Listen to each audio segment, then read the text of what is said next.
Sudah enggak apa-apa. Yuk kita mulai lagi ya. Kita mulai minta kuasa Tuhan sertai supaya tidak ada pengganggu, telepon masuk, semua sinyal bagus. Urapi bibir lidah hambamu karena ini adalah satu terobosan yang kami akan lakukan di hadapan Tuhan dengan apa yang kami katakan. Kami diberkati, berkati kami Tuhan dengan langkah iman kami di dalam nama Tuhan Yesus. Haleluya, amin. Ya, saya ulangi, nggak apa-apa, udah sabar, ada telepon masuk. Ya, semangat. Sebenarnya jamnya ini sudah agak mepet ya. Saya harus jalan, enggak apa-apa, sudah kasih karunia. Nah, saya ulangi lagi ya. Hari ini jangan pernah capek, jangan pernah lelah, jangan pernah putus asa. Tangkep ya. Karena kita percaya bahwa hari-hari ini kita itu semakin perlu bangun rasa percaya. Saudara jangan pernah meragukan Tuhan ya. Karena Tuhan yang pertama tadi, Tuhan itu kalau berjanji menyertai, dia pasti menyertai. Berjanji untuk memberikan saudara mencukupkan, maka dia pasti cukupkan. Kalau dia berjanji untuk hari ini memelihara saudara, maka dia pasti akan memelihara. Tangkep ya. Jadi jangan takut dengan janji Tuhan. Sekali lagi saya ulang, kalau saudara ngerti firman, janji Tuhan itu didukung oleh sumpah. Janji Tuhan itu dimurnikan dalam peleburan ya, yang panas. Jadi sekali lagi janji Tuhan itu murni, ya dan amin. Dan janji Tuhan itu pasti digenapi karena yang menggenapinya setia. Tangkep ya. Jadi sekali lagi jangan meragukan janji Tuhan, sudah dimurnikan, didukung oleh sumpah, ya dan amin.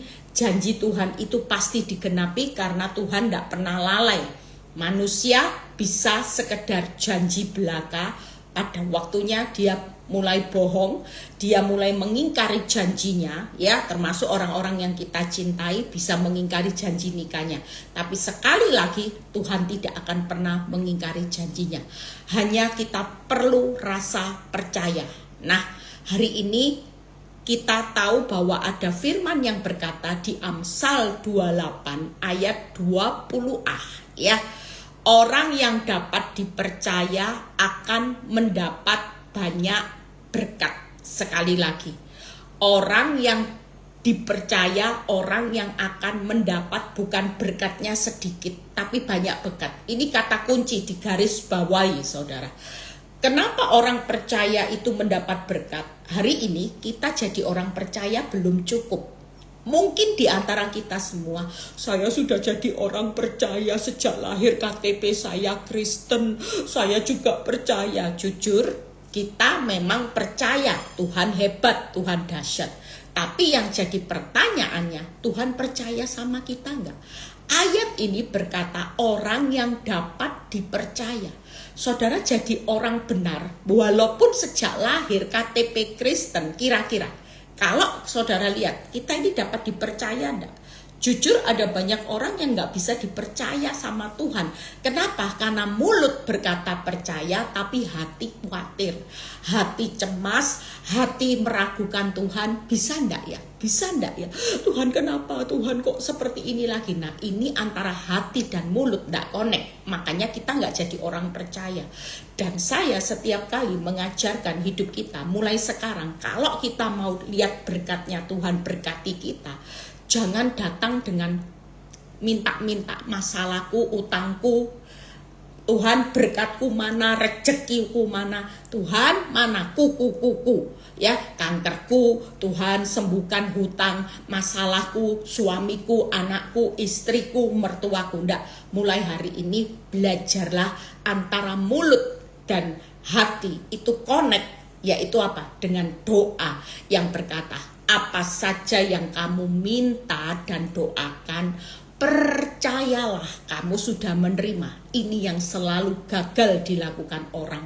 Sehingga Tuhan mau hari ini mempercayai kita sebagai orang yang percaya aja bahwa semua yang belum kita lihat kita terima. Itu langkah iman. Tangkap ya, gimana Bu Eli? Ya sudah, belajar ndak bawa masalah. Langsung saya ajari ini berulang-ulang. Tuhan, terima kasih buat berkat-Mu walaupun usahamu sepi. Terima kasih buat toko yang rame. Terima kasih buat anak-anak yang baik. Tuhan, terima kasih. Anakku takut Tuhan, anakku jadi hikmat 10 kali lipat. Terima kasih buat jodoh, pekerjaan, mertua yang baik. Itu doa saya. Setiap hari saya selalu doa buat anak-anak berkat jodoh. Terima kasih loh Tuhan. Walaupun anak saya masih kecil, saya tidak tahu jodohnya gimana, mertuanya gimana. Tapi saya sudah mengambil langkah iman. Sejak anak-anak masih kecil, saya sudah berdoa. Syekh ya Tuhan, buat jodohnya anak saya, mertuanya anak saya yang baik, pekerjaan. Saya sudah berdoa. Dan percaya tidak percaya, Tuhan jawab dengan anak saya yang pertama. Tuhan kasih jodoh yang baik. Tuhan kasih mertua yang baik buat anak saya. Tuhan kasih pekerjaan yang baik buat mantu saya. Itu kenapa? Karena kita berdoa. Tangkap ya, kita sudah melakukan langkah iman, itu benih saudara. Jangan dianggap orang pikir gini, wong toko sepi kok, terima kasih Tuhan, aku bersyukur angsuranku Tuhan sudah cukupkan. Tuhan terima kasih buat uang sekolah anak-anakku Tuhan sudah cukupkan. Mungkin kalau orang lihat kita seperti orang gila, orang tidak waras. Tapi satu hal, ini langkah iman. Yang saudara percaya ini bukan lagi tidak waras orang dunia karena tidak tahu rahasia di Markus 11 ayat 24. Apa saja yang kamu minta dan doakan, percayalah bahwa kamu sudah menerima. Saudara dan saya hari ini bagaimana cara profetik yang saya ajarkan sederhana. Yuk kita buka di mana di Amsal 28 ya. Kita tahu bahwa ada satu. Waktu saya persiapkan ayat ini, Tuhan bilang gini, pembukanya nyanyi dulu. Lah saya bingung, nyanyi apa Tuhan? Kalau suruh nyanyi, Tuhan bilang gini, nyanyi lagu ini. Tuhan ajari saya suruh nyanyi lagu ini. Lagunya, aku memuji kebesaran-Mu, ajaib Tuhan, ajaib Tuhan. Saudara tangkap ya, dimanapun, di kantor, di usaha, kalau iblis mulai mengingat masalahmu, suamimu, saudara tidak perlu sengsaraku, engkau yang menghitung, tidak boleh. Tapi saudara harus sebagai laskar Kristus. Saudara sudah punya senjata. Kita ini jangan sampai meremehkan. Di Yohanes 14, kalau saudara tidak salah baca ayat 32, di mana kita semua, atau 12 saya lupa, itu sudah diberi kuasa untuk melakukan perkara besar, bahkan melebihi apa yang bisa aku lakukan. Yesus itu berkata seperti itu. Nanti saya cari ayatnya. Artinya dalam hidup kita ada kuasa perkataan, kuasa iman, membalik keadaan, memindahkan gunung, menggeserkan gunung. Itu kita juga sudah diberi kuasa. Tapi seringkali karena terlalu fokus dengan masalah yang besar, sampai kuasa doa tidak keluar. Padahal doa orang benar besar kuasanya. Tangkap ya, iman sebesar biji sesawi bisa memindahkan gunung. Kuasa perkataan, seperti yang kamu ucapkan di hadapanku, demikian akan kulakukan. Tangkap ya, Tuhan melakukan jauh lebih besar dari apa yang kita doakan dan pikirkan. Kalau saudara tahu kuasa firman, kuasa yang Tuhan sudah berikan, berarti sampai hari ini orang benar walaupun di tengah badai yang besar tidak bisa dianggap biasa-biasa. Kenapa? Karena orang benar itu punya kuasa. Kuasa doa, tidak perlu cari modal kan, tidak perlu cari wangsit kan. Kuasa iman, percaya saja, masa perlu cari wangsit kemana-mana, cari pembelajaran percaya. Ya percaya sudah. Apalagi kuasa pikiran, paksakan pikirkan yang baik, yang manis, yang sedap didengar. Kuasa perkataan, seperti yang kamu ucapkan di hadapanku, demikian akan kulakukan. Hati-hati. Makanya dengan langkah ini kita lagi mau membawa langkah profetik. Saya percaya banyak berkat, gunung masalah pindah jadi gunung berkat. Ada kuasa yang bekerja melakukan apa yang belum kita lihat, kita akan lihat. Tangkep saudara, ya, nyanyi ya. Kami memuji kebesaran-Mu, ajaib Tuhan. Yang belum bisa nyanyi, belajar ajaib Tuhan. Berikutnya, yuk kita lakukan Galatia 3 ayat 29 dan Kisah Rasul 3 ayat 25 dan Yosua 1 ayat 8. Dan jikalau kamu adalah milik Kristus, berarti kita hidup dalam anugerah, maka kamu adalah keturunan Abraham yang berhak menerima janji Allah. Nah, janji lagi, saudara, anugerah itu pasti. Setiap hari kita jalan dengan kasih setia Tuhan, anugerah Tuhan yang selalu baru. Yang kedua, janji Tuhan itu ya dan amin karena kita keturunan Abraham. Kisah Rasul 3 ayat 25b. Ketika ia berfirman kepada Abraham, oleh keturunanmu semua bangsa di muka bumi akan diberkati. Kita ini hidup semua bangsa. Saudara mau bangsa Indonesia, bangsa Amerika, bangsa apapun, semua bangsa diberkati karena firman Tuhan berkata, oleh keturunanmu semua bangsa akan diberkati. Privilege kita. Jadi jangan meragukan Tuhan. Bahkan Yosua 1 ayat 8b. Sebab dengan demikian perjalananmu akan berhasil dan engkau akan beruntung ketika kita menjadi orang benar. Jadi sekali lagi yuk kita habis nyanyi ya. Saudara mulai angkat tangan ya. Profetiknya habis nyanyi angkat tangan. Saudara mulai taruh tangan di kepala. Tuhan, aku hidup di dalam anugerah sebagai milik Kristus. Tuhan, aku hidup di dalam berkat dan janji Tuhan. Sebagai apa saudara? Sebagai keturunan Abraham. Aku hari ini berhasil dan beruntung sebagai orang benar. Tangkap ya saudara, mulai taruh tangan di kepala karena saudara memberkati apa yang sudah saudara katakan kebesaran Tuhan. Maka kita tarik kuasa Tuhan. Tuhan, aku hidup dalam anugerah-Mu karena aku milik-Mu. Aku hidup di dalam berkat dan janji Tuhan karena aku keturunan Abraham. Aku hidup pasti berhasil beruntung karena aku adalah orang benar. Tangkap ya. Jadi ketika kita hari ini sudah nyanyi, taruh tangannya di kepala. Nah, saya akan jelaskan sekilas. Bu Eli, kita hidup dalam anugerah apa sih Bu Eli? Percayalah, waktu kita bilang Tuhan, aku hidup dalam anugerah-Mu sebagai milik Kristus, ini yang yang saudara akan nikmati. Efesus 2 ayat 8 sampai 9. Saudara catat ya ayatnya, nanti saya berusaha buat PowerPoint-nya.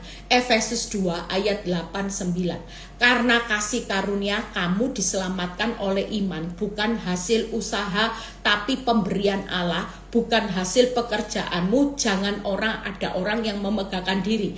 Yang pertama yaitu anugerah keselamatan. Sudah, saudara nikmati aja jalan hidup kita. Pokoknya yang penting kita jadi orang benar. Kita selalu berjaga-jaga, tidak sakit hati, tidak kepahitan. Karena Tuhan lihat hati. Selama hati kita kotor, hati-hati. Nanti anugerah keselamatan itu, saudara, seremnya gini. 1 Yohanes 3 ayat 14. Saudara sudah dapat keselamatan. Tapi karena saudara sakit hati, tidak bisa mengampuni. Saudara sedang memindahkan. Ayat itu berkata, diri saudara dari keselamatan kepada maut. Nah ini serem saudara. Yang memindahkan kita sendiri karena keputusan kita tidak bisa ngampuni. Makanya jangan jadi orang tidak bisa ngampuni. Pelayanan jalan, sakit hati jalan, itu terlalu bahaya. Pelayananmu tidak akan punya value apa-apa kalau pelayanan jalan, kepahitan jalan, dosa jalan. Nah, anugerah keselamatan yang pertama. Yang kedua, anugerah apa lagi Bu Eli? Roma 6 ayat 14. Sebab kamu tidak akan dikuasai lagi oleh dosa, karena kamu tidak berada di bawah hukum Taurat, tetapi di bawah kasih karunia.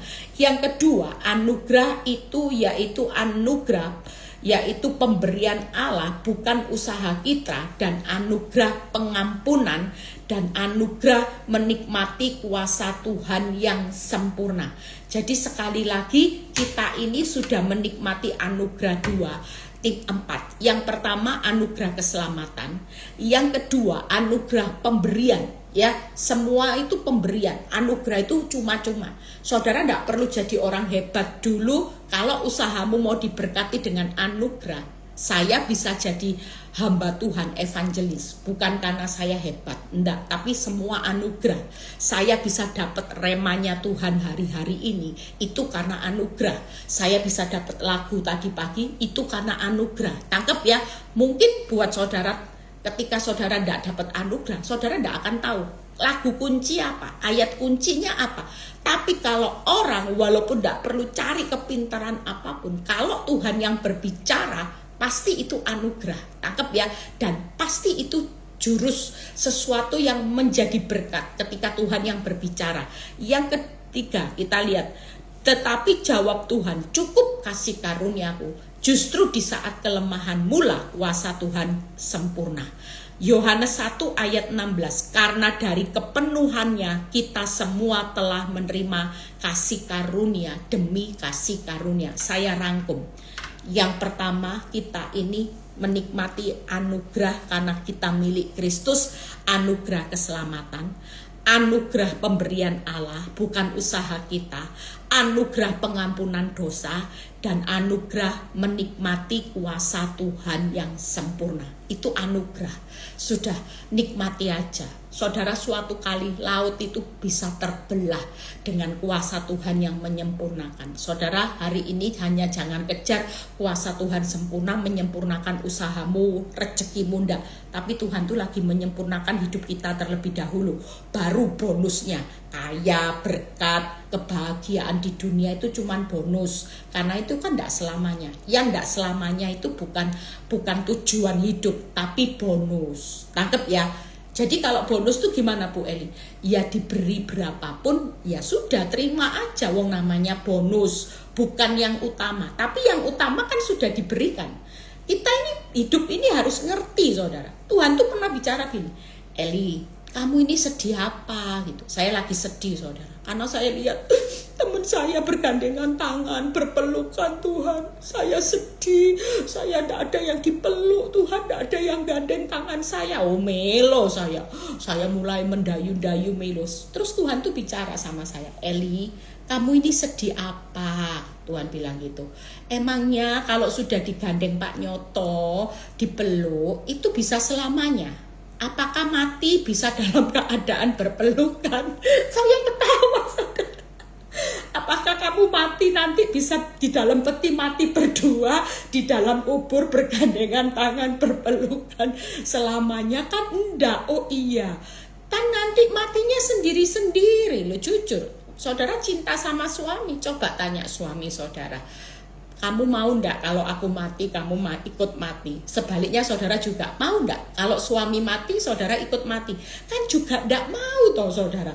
Lah Tuhan tuh ingatkan saya, Eli, apa yang kamu sedihin itu cuman bonus.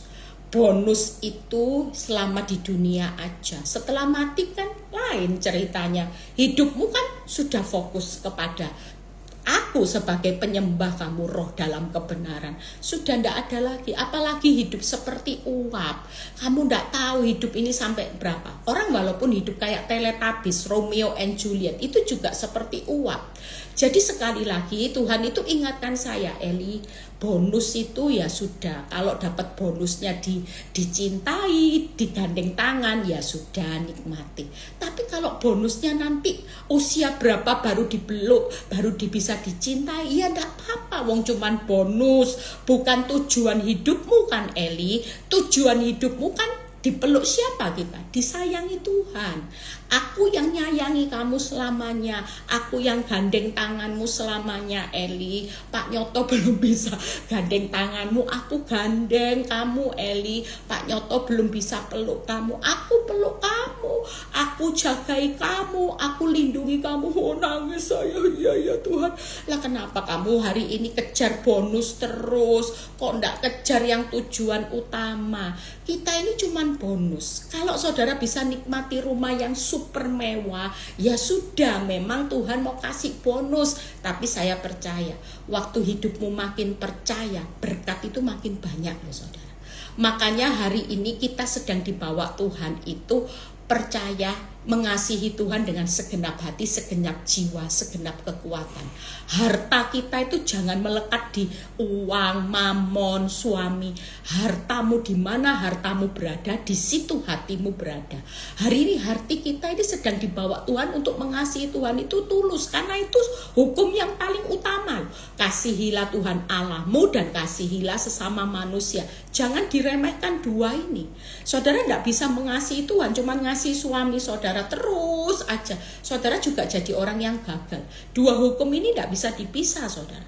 Yang nomor satu urutannya, saudara sudah tulus enggak? Banyak orang benar walaupun jadi KTP-nya sejak Kristen lahir, tapi hanya mengasihi Tuhan, pengen dapat 30, 60, ya nyumbang 30.000, kepingin dapat 60.000, 90.000. Nah ini tidak benar, saudara. Saudara datang beribadah kepada Tuhan, melayani Tuhan. Ya kok saudara kejar jujur apa? Pengembalian 30, 60, 90 ini loh. Sementara Tuhan itu di dalam konteks 30, 60, 90 bukan pengembaliannya Tuhan. Saudara mengembalikan kepada Tuhan. Tangkap saudara. Mengembalikan apa? Hidupmu ini loh berbuah. Ini loh karya keselamatan. Aku pengen menghasilkan, mencetak buah rohku, buah karakter Kristusku, buah imanku 30, 60, 90%. Bukan kita mengharapkan Tuhan yang mengembalikan, tapi pengembalian itu konteksnya saudara jatuh di tanah yang baik dan subur supaya berbuah 30, 60, 90. Saudara yang mengembalikan. Sekali lagi, jangan ikut Tuhan maunya bawa persembahan minggu 50.000 baliknya 100.000. Cemban balik cepek jing. Aduh Tuhan, ampuni Tuhan. Jujur ada banyak orang beri persembahan cemban baliknya cepek jing, saudara. Ini tidak sopan, saudara. Jujur hari-hari ini yuk, kita ini sudah hidup dalam anugerah. Sudah dikasih cuma-cuma keselamatan, pemberian, pengampunan dosa, anugerah, menikmati kuasa Tuhan yang sempurna. Semua ini diberikan. Saudara hari ini jangan banyak menuntut. Tangkap ya, sudah Tuhan aku terima anugerah keselamatan. Itu sudah keselamatan, pemberian, semua yang namanya pengampunan dosa dan kuasa Tuhan sempurna. Saudara nikmati aja, sudah. Tiap kali saudara taruh di kepala saudara bukan ingat kapan dikembalikan 30, 60, 90. Tapi kita yang mengembalikan kepada Tuhan. Lewat apa? Buah. Saudara lagi diharapkan Tuhan jatuh di tanah yang baik. Jatuh jangan di tengah semak duri hanya karena khawatir kekayaan ya hari ini kenyamanan dunia. Alkitab berkata apa? Saudara tumbuh di semak duri yang tidak bisa bertumbuh. Hari ini pastikan kita sebagai anak Tuhan, yuk jangan pernah takut menghadapi realita kehidupan. Tangkap ya, anugerah. Yang kedua, setelah itu kita selesai. Jadi sekali lagi yuk kita belajar firman hari ini. Saya juga baru mengerti pewahyuan 30-60. Tuhan itu bilang gini, jangan terus ngarepin aku yang ngembaliin. Aku sudah beri anugerah, sudah tidak bisa kamu bayar dengan nyawaku. Sekarang ini waktunya kita mengembalikan loh sama Tuhan. Yuk kita yang masih 30 upgrade hidupmu 60, upgrade hidupmu 90. Nanti kalau sudah dipercaya Tuhan 60 ya berkatnya banyak lipat 60. Kalau sudah di upgrade 90 ya berkat banyakmu 90. Itu sesuai dengan upgradean kita. Jangan takut, bonus loh, bonus. Ingat ya, kaya, sukses di dunia itu cuma bonus karena tidak selamanya. Mati tidak ada yang dibawa. Makanya itu bukan tujuanmu. Tujuanmu satu-satunya Tuhan sudah berikan. Dia sudah sediakan tempat di mana aku sudah menyediakan banyak tempat di mana aku berada, di situ pun engkau berada dan aku akan membawa engkau ke tempat kemana aku berada. Yohanes 14 itu luar biasa. Saya waktu merenungkan Yohanes 14, wow Tuhan aku hidup ini makanya kalau mati tidak usah takut. Mati itu keuntungan saudara. Karena apa? Tuhan bawa saudara ke tempat di mana Tuhan berada. Di rumah Bapakku banyak tempat tinggal. Jangan takut ya. Enak nanti tempat rumahnya emas semuanya. Sudah tenang aja. Berikutnya yang kedua, berkat dan janji Tuhan. Saya singkat. Berkat anak cucu, berkat hak waris, Roma 8 ayat 17. Janji negeri berlimpah susu madunya, Janji membuat segala sesuatu indah. Jadi waktu saudara berkata, aku hidup dalam berkat dan janji Tuhan, karena aku keturunan Abraham, saudara akan dapat berkat anak cucu, berkat hak waris, janji negeri berlimpah susu madunya, janji segala sesuatu akan dibuat indah. Tangkep ya. Jadi sekarang hari ini yuk kita semua tuh ya, kita semua upgrade hidup kita. Jangan sampai kita banyak menuntut Tuhan. Orang yang hari ini banyak menuntut Tuhan gak akan lihat nanti hidupmu berbuah banyak. Semakin banyak menuntut Tuhan, makin banyak kecewa. Mana janjimu? Mana berkatku? Semakin kecewa. Karena yang Tuhan mau bukan 30, 60, 90. Kita ini sudah dapat 100% loh. Saudara, kita jangan nuntut 30, 60, 90. Yang 100% sudah diberikan dalam hidup kita. Apa? Nyawanya ini loh, nyawa kita itu tidak bisa bayar nyawanya Tuhan buat hidup kita selamat. Itu sudah 100%. Lah kok saudara minta 30, 60, 90. Sudah kata Tuhan, nah yang 100% aja sudah tak kasih lo segenap hidupku. Lah kok kamu minta 30? Nanti kalau 30% minta 70% ya enggak selamat, saudara mau jadi apa? Makanya justru kita yang hari ini yuk di akhir zaman sudah cukuplah waktu yang kita sia-siakan untuk memenuhi keinginan kita sendiri. Kita ini egois selama ini. Saudara hidup nyaman egois. Saudara cuma pakai Tuhan sebagai alat kan selama ini. Ayo jujur, termasuk saya. Saya dulu waktu belum diproses Tuhan, saya itu cuma pakai Tuhan alat sebagai apa? ATM, Sinterklas, satpam. Tuhan jagai anakku, jagai usahaku, jagai suamiku. Sinterklas, sewaktu-waktu aku butuh rumah, abrakadabra, ATM kerodok uangnya turun jatuh, berkat bisa bayar ini jujur. Hati Tuhan tuh sakit loh saudara. Kalau dia tulus mengasihi saudara, tapi saudara tidak pernah tulus. Saudara cuman motivasi di bawah ATM, satpam, Sinterklas. Tuhan pun tidak pernah berhenti untuk mengasihi saudara. Saya kalau ngomong sesuatu ini saya bisa nangis saudara. Kenapa? Saya waktu diingatkan Tuhan saya nangis. Tuhan ampuni. Makanya kenapa saya bisa jadi orang yang radikal, tidak kenal capek untuk Tuhan. Kalau pelayanan buat jiwa itu saya ambil semuanya. Mama saya bilang gini, kamu jangan ambil semua pelayanan, capek. Sudahlah, saya bilang, sudah Tuhan kasih saya kekuatan. Kalau Tuhan kasih hikmat kekuatan, saya ambil sudah buat jiwa-jiwa. Karena waktu Tuhan taruh di hati saya, selama 38 tahun engkau hidup dalam zona nyaman. Tuhan bilang, kamu itu mengasihi aku tidak tulus loh Eli, tidak segenap hati. Cuman ada ATM, satpam, Sinterklas. Iya benar Tuhan, saya nangis. Hari itu saya bilang, Tuhan aku mau sayang Tuhan. Tuhan tuh sudah kasih 100% hidupnya. Tidak usah minta 30, 60, 90 saudara. Berikutnya. Jadi yang terakhir ya, jadi janji ya, membuat indah, janji negeri berlimpah susu madunya, berkat anak cucu, berkat hak waris, Roma 8 ayat 17, semua. Jadi waktu kita ngomong berkat dan janji Tuhan sebagai keturunan Abraham, terima saudara. Yang terakhir, beruntung dan berhasil sebagai orang benar. Kenapa kita beruntung? 7 kali jatuh, bangun. 7 kali dapur api, ada selamat. Yang ketiga, 7 kali putaran tembok Yeriko, runtuh semuanya. Jadi jangan takut siapa yang lagi ngalami dapur api 7 kali lipat, 7 kali jatuh, 7 kali putaran tembok Yeriko yang membuat saudara capek, semuanya akan runtuh, semuanya akan selamat keluar dari dapur api, yang jatuh akan bangun kembali. Makanya orang benar selalu arahnya berhasil dan beruntung. Bonyoknya 7 kali, bangun kembali. Puanasnya 7 kali, selamat saudara. Hari ini putarannya buat saudara capek, runtuh itu tembok Yeriko. Kita ini punya tembok Yeriko. Saya punya tembok Yeriko. Saudara punya tembok Yeriko yang belum runtuh. Tapi pastikan jangan pernah capek. Saudara, ketika saudara berkata, aku berhasil beruntung karena aku orang benar, maka tembok-tembok Yeriko, kekuatan Tuhan akan meruntuhkan. Bangun kembali, yang jatuh bangun. Yang lagi dapur api selamat semuanya. Tuhan Yesus memberkati. Minta bantuan doa buat retreat 27-29. bantu doa buat saya, pembicara semua, supaya ketika kita retreat semuanya pulang pasti dapat sesuatu yang luar biasa. Tuhan Yesus memberkati. Ingat ya, saudara, ingat ya, 7 kali jatuh bangun, 7 kali tembok Yeriko muter-puter aja. Tuh Tuhan, kok tikungan terus, sudah selesai putar, runtuh.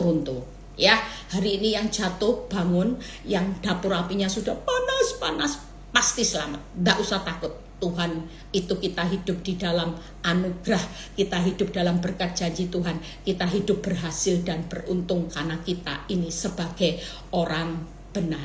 Tangkap ya saudara, hari ini yuk, sudah anugerah Tuhan, berkat ya, berkat anak cucu hak waris saudara terima. Yuk kita mau berdoa ya. Saudara percaya, jangan lupa, kami memuji kebesaran-Mu, ajaib Tuhan, ajaib Tuhan. Kami memuji kebesaran-Mu, ajaib Tuhan, ajaib Tuhan. Aku hidup di dalam anugerah Tuhan sebagai milik Kristus. Aku hidup dalam berkat dan janji Tuhan sebagai keturunan Abraham. Aku hidup berhasil dan beruntung sebagai orang benar. Angkat kedua tangan saudara, terimalah berkat Tuhan, berkat Abraham, Ishak, Yakub. Damai sejahtera Allah Bapa, Putra dan Roh Kudus menyertai saudara dan saya mulai saat ini sampai Maranatha Tuhan Yesus datang kedua kali.